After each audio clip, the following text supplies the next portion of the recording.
Hi friends, మేమైతే దసరా సెలవుల్లో విజయవాడలో పనుండి అయితే వెళ్ళాము. అక్కడికి వెళ్ళినాక తెలిసింది బస్సులన్నీ ఆపేశారని. సరేలే ఆటో ఎక్కి వెళ్దాం అని అనుకున్నా. మొత్తం ట్రాఫిక్. చేసేదేం లేక నేను మా మమ్మీ నడుచుకుంటూ వెళ్ళాం.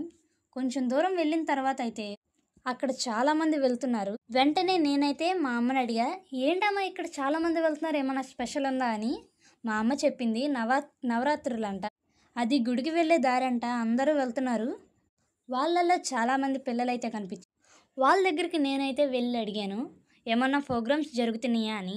కాదంట, అక్కడ నవరాత్రులని గుడికి రెడీ అయ్యి చాలా బాగా రెడీ అయ్యి పర్ఫామ్ చేయడానికి అయితే వెళ్తున్నారు. అలా కొంచెం దూరం వెళ్ళి మేము వెళ్ళిన పని అయితే పూర్తి చేసుకొని రిటర్న్ అయిపోయాం.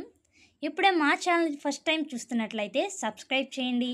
ఈ వీడియో మీకు నచ్చితే లైక్ చేయండి. మీ అభిప్రాయాన్ని కామెంట్ రూపంలో తెలియజేయండి. విజయవాడ వాస్తవులకు ఖచ్చితంగా షేర్ చేయండి.